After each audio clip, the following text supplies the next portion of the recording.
रहमतुल्लाहि व बरकातुहू। इन्नल हम्दुलिल्लाह नहमदुहु व नस्तईनुहु मन यहदिहिल्लाहु फला मुदिल्ल लहु व मन युद्लिलहु फला हादिय लहु व अशहदु अन ला इलाहा इल्लल्लाहु वहदहु ला शरीका लहु व अशहदु अन्न मुहम्मदन अब्दुहु व रसूलुहु। अम्मा बाद अऊज़ु बिल्लाहि मिनश शैतानिर रजीम। बिस्मिल्लाहिर रहमानिर रहीम। कुल्लु नफ्सिन ज़ाइक़तुल मौत। क़ाल अल्लाहु तआला फ़ी सूरतिल अअराफ़ ला यदखुलूनल जन्नत ला तुफ़त्तहु लहुम अब्वाबुस समाइ व ला यदखुलूनल जन्नत हत्ता यलिजल ज़मलु फ़ी सम्मिल ख़ियात। अल आया। उपस्थित सम्मानित पर्दार आড়ালের মা ও বোনেরা,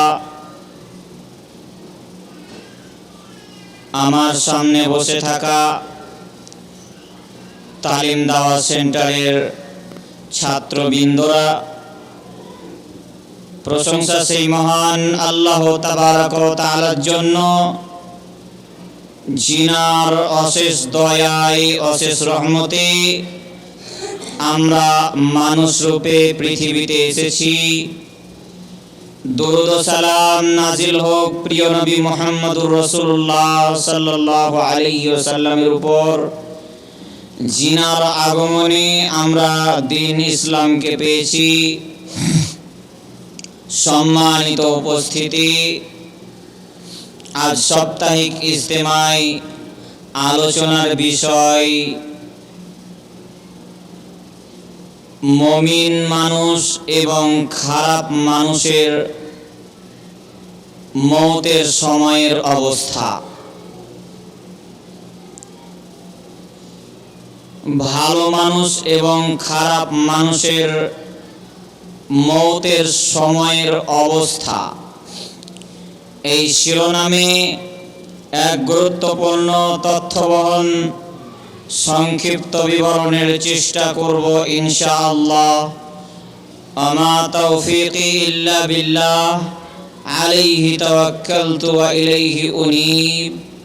রাব্বিশ ইশরাহ লি সাদরি ওয়া ইয়াসসির লি আমরি ওয়াহলুল উকদাতাম মিন লিসানি ইয়াফকাহু কওলি। রব্বি জিদনি ইলমা, আল্লাহুম্মা ফাক্কিহনি ফিদ্দীন। উল্লেখিত বিষয়ের উপরে কথা বলার পূর্বে আমি মা বোনদের উদ্দেশ্যে বলতে চাইছি, আজকে যে আলোচনাটা করব সেই আলোচনাটি অত্যন্ত গুরুত্বপূর্ণ আলোচনা। আমি এর পূর্বে মুমিনের পরিচয় সম্পর্কে অনেক আলোচনা করেছি। আজকে আমি এই বিষয়টি বেছে নিয়েছি, তার কারণ বেশিরভাগ জান্নাত জাহান্নাম কবর এগুলো আলোচনা করে আল্লাহ রাসূল সাল্লাল্লাহু আলাইহি সাল্লাম মানুষকে বেশি পরকালমুখী করতেন। তাই আজকে আমি হাদিস খুঁজতে খুঁজতে এই লম্বা চওড়া হাদিসটি পেলাম, দিয়ে ভাবলাম যে আজকে অন্য বিষয়ে আলোচনা না করে এই বিষয়টাই আলোচনা করা হোক, এটা আমি মনে করলাম। আপনাদের কাছে অনুরোধ করব, আপনাদের কাছ থেকে কোনো আওয়াজ না পাওয়া যায়, চুপচাপ শুনবেন, শুনে কথাগুলোকে অনুধাবন করার চেষ্টা করবেন, মানার চেষ্টা করবেন। ইনশাআল্লাহ আপনাদের কাজে দিবে। এবং আরো বলবো, মাইকের আওয়াজে যারা পাচ্ছেন হয়তো আসতে পারেননি, তাদের উদ্দেশ্য বলবো, কোরআন হাদিস সকলের জন্য গুরুত্বপূর্ণ বিষয়, একে নিয়ে কোনো ভেদাভেদ করা যাবে না। অতএব প্রত্যেককেই চেষ্টা করতে হবে কোরআন হাদিসকে মেনে চলার। সম্মানিত উপস্থিতি, আমি প্রথমত সূরা আল ইমরানের একটি আয়াত পাঠ করেছি, একটি আয়াতের অংশ পাঠ করেছি। এই আয়াতটি রয়েছে সূরা আল ইমরানে, সূরা নিসাতে, সূরা হজ্জে, সূরা আম্বিয়াতে। এই তিনটি জায়গায় আমি আয়াতটি পেয়েছি, আরও জায়গায় থাকতে পারে, হয়তো আমার এখন স্মরণে নেই। তবে এই আয়াতটি আমি পাঠ করেছি। প্রথমত আমি এই আয়াতের তর্জমাটি আমি আপনাদেরকে শুনিয়ে দিই। মহান আল্লাহ তাবারাক ওয়া তাআলা বলছেন, কুল্লু নাফসিন যায়িকাতুল মাউত। প্রত্যেক প্রাণীকে, প্রত্যেক আত্মাকে, প্রত্যেক নাফসকে মরণের স্বাদ চিখতে হবে, মরণের স্বাদ গ্রহণ করতে হবে। আমরা অনেক কিশোরের স্বাদ গ্রহণ করেছি। মাংস খেলে কি স্বাদ জিভেতে পাওয়া যায় সেটাও গ্রহণ করেছি। মিষ্টি খেলে কীরকম স্বাদ পাওয়া যায় সেটাও গ্রহণ করেছি। কিন্তু আমরা এখন স্বাদ গ্রহণ করিনি মরণের। এই মরণের স্বাদ প্রত্যেককেই গ্রহণ করতে হবে, যা মহান আল্লাহ তাবারাক ওয়া তাআলা কোরআন মাজিদের মধ্যে বলছেন। তিনি আরো অন্যত্রে বলেন সূরা নিসার মধ্যে, আইনামা তাকুনু ইউদরিকুমুল মাউতু ওয়ালাউ কুনতুম ফি বুরুজিম মুশাইয়াদা। এই মরণের ভয়ে মানুষ যদি কোনো একটা অট্টালিকা তৈরি করে, কোনো একটা ঘর তৈরি করে, যেই ঘরে কিনা এক বিন্দু পরিমাণ কোনো ছিদ্র না থাকে, আর সেই ঘরে যদি সে বসবাস করে, তবুও তাকে মরতে হবে, তাকে মরণ পেয়ে যাবে। যদি সে মাটির তলেও ঢুকে যায়, তবুও তাকে মরণ পেয়ে যাবে। মরণ কাউকে ছেড়ে কথা বলবে না, এ কথাই চূড়ান্ত, যা মহান আল্লাহ তাবারাক ওয়া তাআলা বলেন। সম্মানিত উপস্থিতি, মরণ এমন একটি বিষয়, এই মরণকে বেশি বেশি স্মরণ করতে হবে। কারণ আল্লাহ রাসূল সাল্লাল্লাহু আলাইহি ওয়াসাল্লাম বলছেন, তোমরা ওই জিনিসটাকে বেশি বেশি স্মরণ করো, ওই সময়টাকে বেশি বেশি স্মরণ করো, ওই জিনিসটাকে বেশি বেশি স্মরণ করো, যেই জিনিস মানুষের আশা আকাঙ্ক্ষা, মানুষের স্বাদকে মিটিয়ে দেয়, মানুষের আশা আকাঙ্ক্ষাকে নষ্ট করে দেয়, সেই জিনিসটাকে তোমরা বেশি বেশি স্মরণ করো। সম্মানিত উপস্থিতি, সেই জিনিসটা কি একবার বলুন তো? সেই জিনিসটাই হচ্ছে মরণ।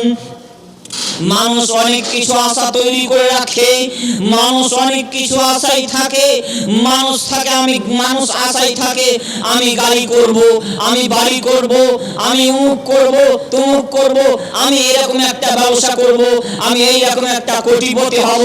এইরকম মানুষ আশায় থাকে। আশা থাকতে থাকতেই মালাকুল মউত এসে তার জানকে ছিঁড়ে নিয়ে চলে যায়, এর নাম মরণ। এই সব আশাকে ধ্বংস করে দেয়। অতএব আল্লাহ রাসূল সাল্লাল্লাহু আলাইহি ওয়াসাল্লাম বলছেন, তোমরা ওই জিনিসটাকে বেশি বেশি স্মরণ করো, যেই জিনিস মানুষের আশা, মানুষের স্বাদকে মিটিয়ে দেয়।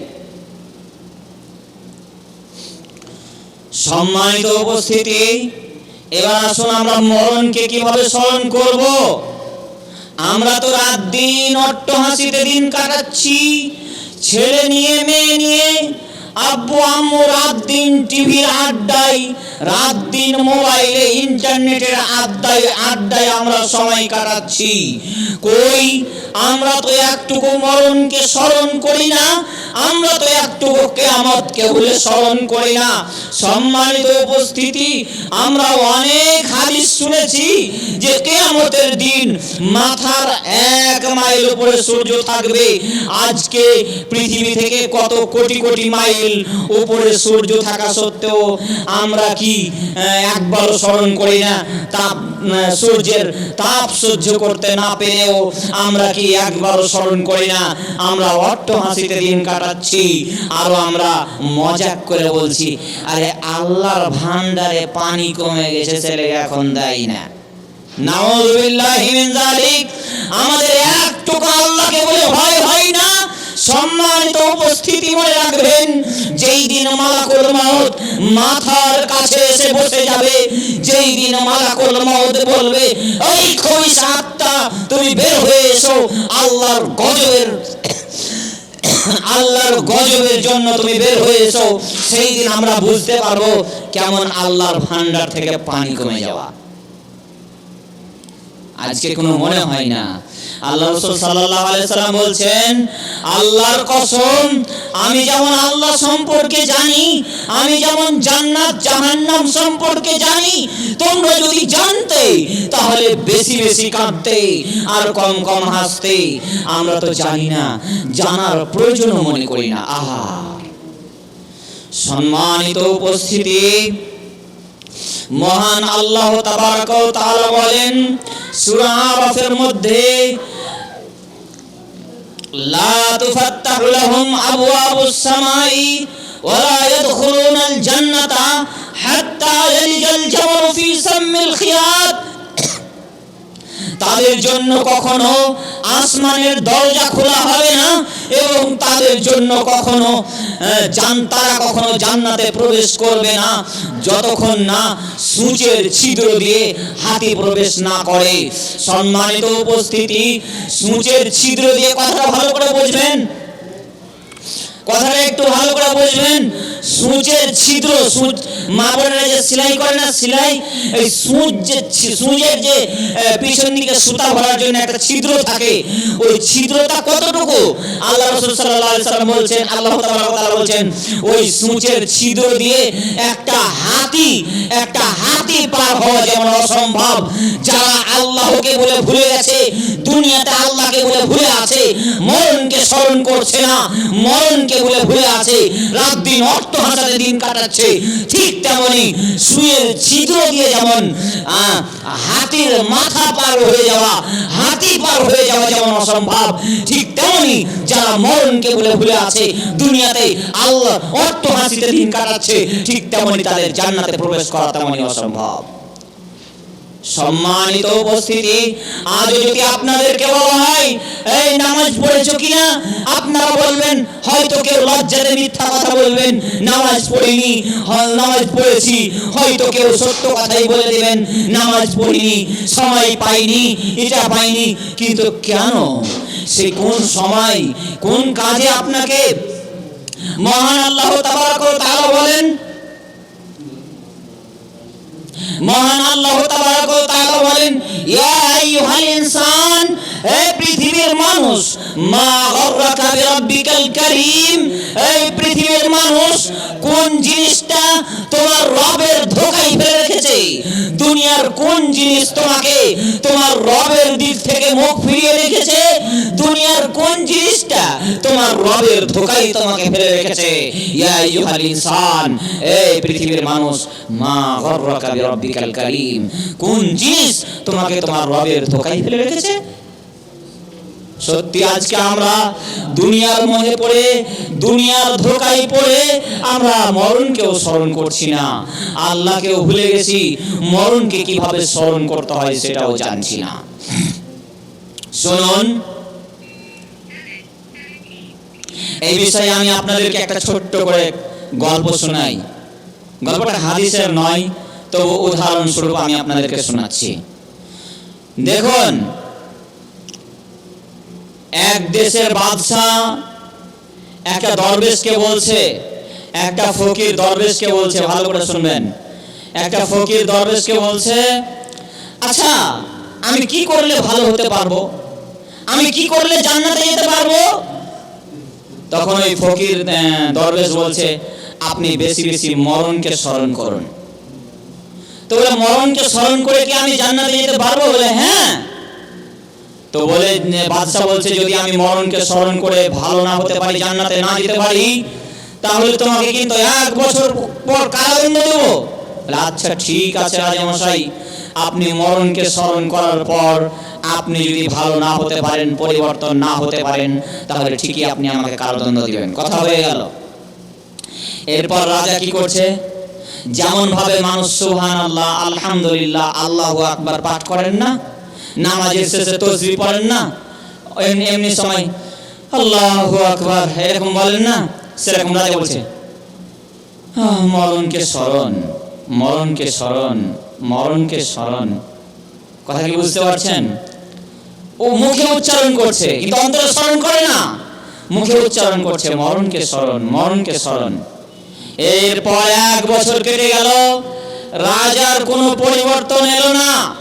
রাজা তখন ওই দরবেশকে ধরে এনে বলছে, রাজা তখন ওই দরবেশকে ধরে এনে বলছে, এই আপনি বলেছিলেন আমি মরণকে স্মরণ করার পর ভালো হয়ে যাব, কই স্মরণ করতে ভালো হতে পারিনি, তাই আপনাকে কারাদণ্ড দেওয়া হবে। আচ্ছা আপনাকে ফাঁসিতে ঝুলানো হবে। আচ্ছা আমাকে ফাঁসিতে ঝুলানো হবে, মেনে নিচ্ছি, তবে এই মরণের আগে আমার শেষ ইচ্ছা পূরণ করতে হবে। কি শেষ ইচ্ছাটা? হলো আপনার রাজত্বটা আমাকে 3 দিনের জন্য দিয়ে দিতে হবে, আর আপনাকে থাকতে হবে আমার গোলাম। আচ্ছা ঠিক আছে, তাই হলো, যাও। তাই হলো, কিন্তু 3 দিনের পর তোমার মৃত্যু সুনিশ্চিত। ঠিক আছে, 3 দিনের পর আমার মৃত্যু সুনিশ্চিত। তারপর দরবেশ বলল, এই শোনো, আমার এই রাজ্যের প্রসাদে সামনে বিশাল একটা মেলার আয়োজন করা হোক। এখন ফকির কিন্তু রাজা, তো ফকির রাজা হয়ে বলছে এই রাজ্যের সামনে বিশাল একটা মেলার আয়োজন করা হোক, আর এই মেলাতে যে বেশি হই হট্টগোল করবে তাকে ধরে এনে কারাদণ্ড দেওয়া হবে, মৃত্যুদণ্ড দেওয়া হবে। আচ্ছা বলেন তো, মেলাতে তো হইচই হবেই জি, তো মেলাতে হইচই হবে, মেলার আয়োজন করা হলো, সংক্ষেপে বলছি মেলার আয়োজন করা হলো। মেলার আয়োজন করার পর একজন চিল্লাচ্ছে, এই বাদাম ভাজা, বাদাম ভাজা করে চিল্লাচ্ছে, এই ওকে ধরে নিয়ে এসো। ধরে নিয়ে আসা হলো, বলে তুমি যে চিল্লাচ্ছ, এই চিল্লার বিনিময়ে তোমাকে মৃত্যুদণ্ড দেওয়া হবে, আগামীকাল সকালে তোমার ফাঁসি হবে। তো এবার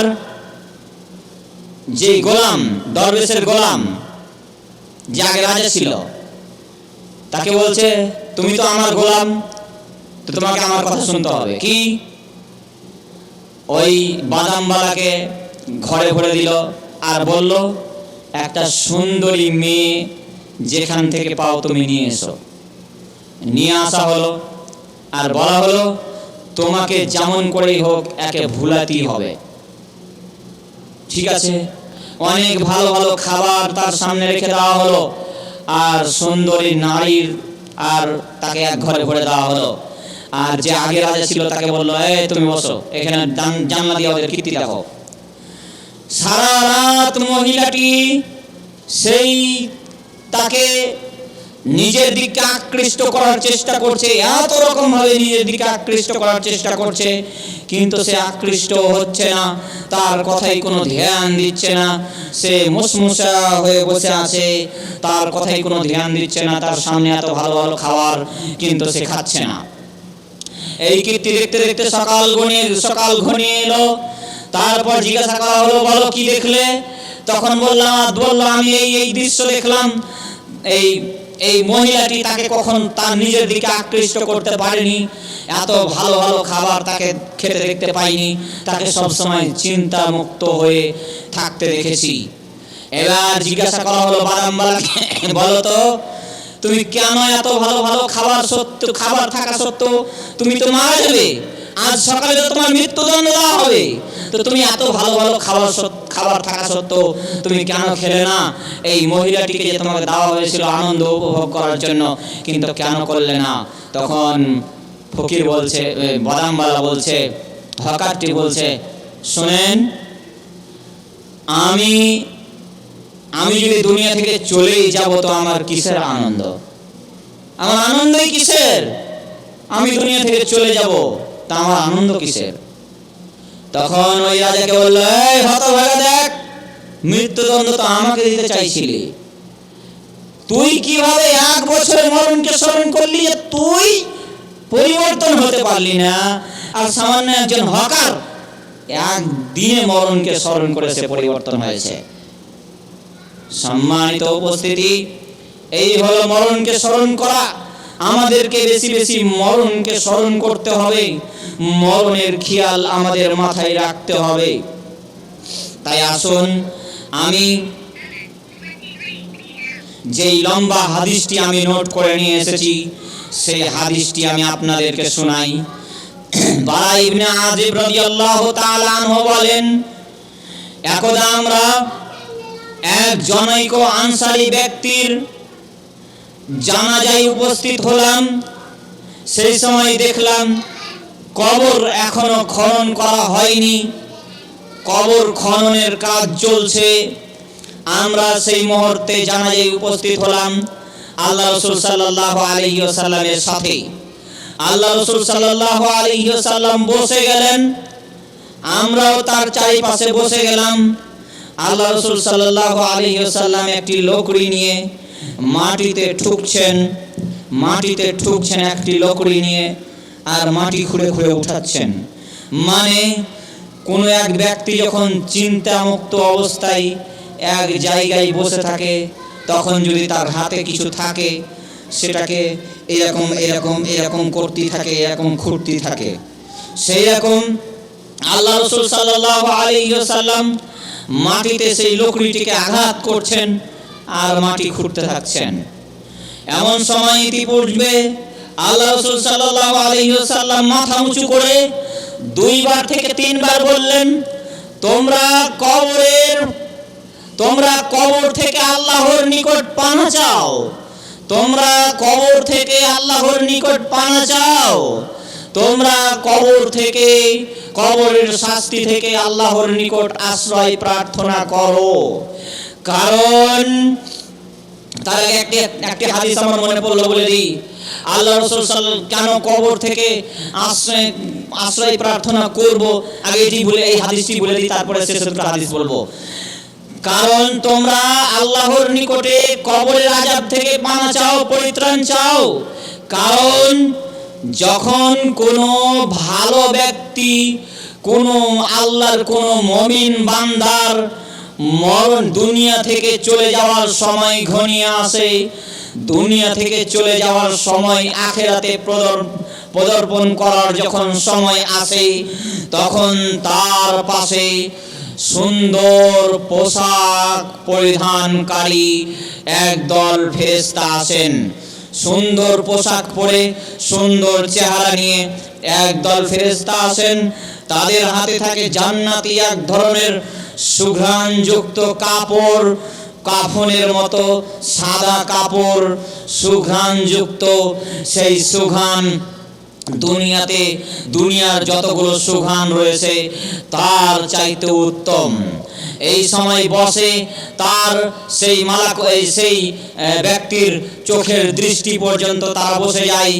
বসে যাওয়ার পর এরপর মালাকুল মউত এসে তার মাথার সামনে বসেন। মালাকুল মউত এসে তার সামনে এসে বলেন, ওহে আত্মা, ওহে ভালো আত্মা, ওহে মুমিন আত্মা, তুমি আল্লাহর সন্তুষ্টির উদ্দেশ্যে বের হয়ে এসো।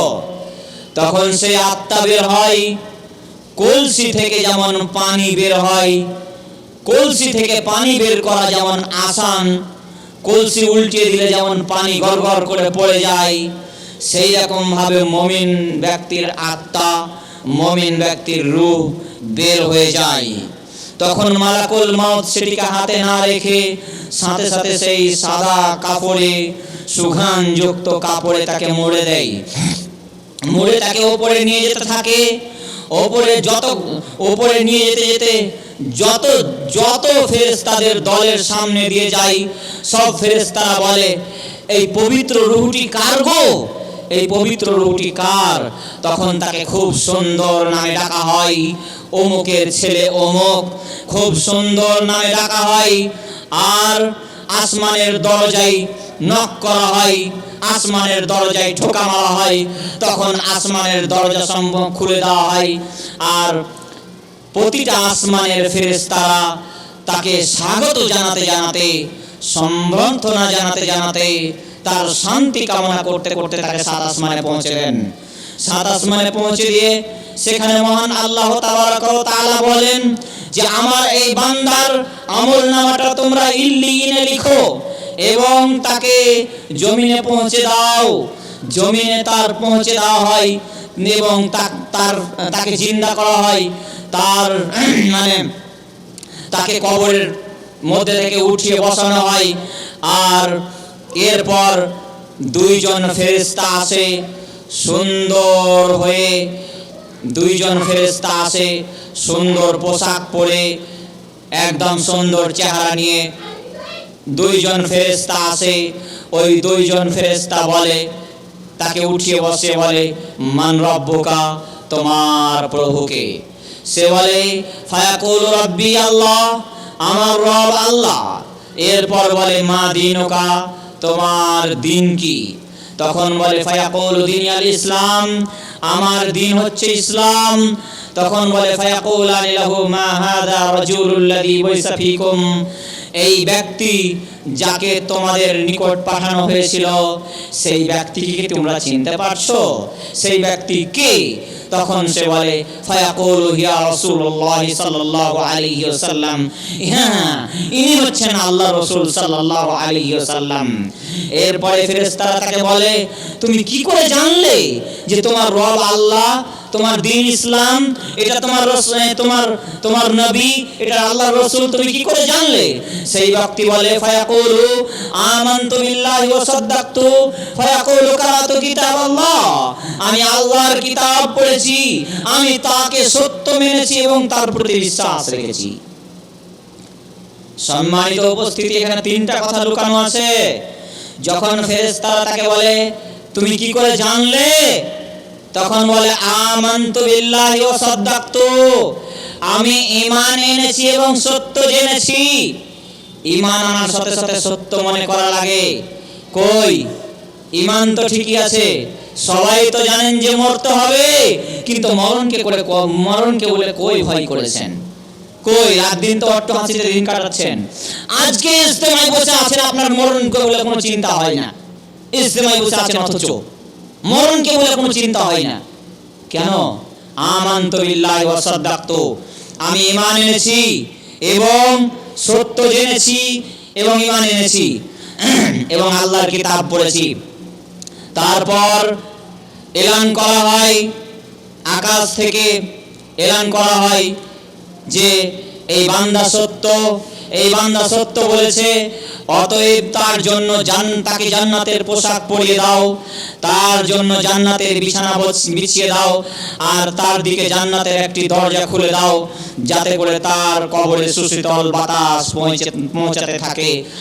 এরপর সুন্দর এক চেহারা নিয়ে সুঘ্রাণযুক্ত মানুষ তার সামনে, সুন্দর পোশাক পরে, সুন্দর চেহারা নিয়ে, সুঘ্রাণযুক্ত অবস্থায় তাকে তার সামনে দাঁড়ায় এবং সেই ব্যক্তি দাঁড়ায় এবং বলে তুমি শান্তির মতো থাকো, শান্তি কামনা করো এবং তুমি বাসর ঘরের দোলার মতো ঘুমিয়ে যাও, যাতে যেমন বাসর ঘরে বর ঘুমায় তাকে তার নিজের স্ত্রী ছাড়া কেউ জাগায় না, সেই রকম তুমি ঘুমিয়ে যাও, তোমাকে আর কেউ জাগাবে না।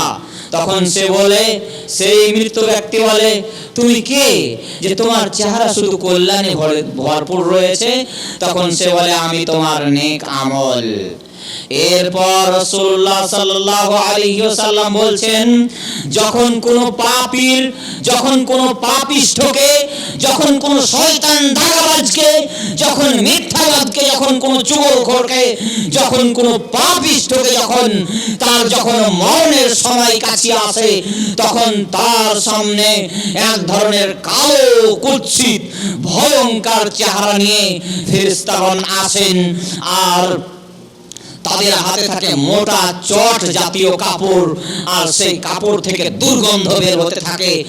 আর তারপর তার চোখের দৃষ্টি পর্যন্ত তারা বসে এবং তার মাথার কাছে মালাকুল মউত এসে বসে এবং বলে, এই খবিস আত্মা, আল্লাহর গজবের উদ্দেশ্যে তুমি বের হয়ে এসো।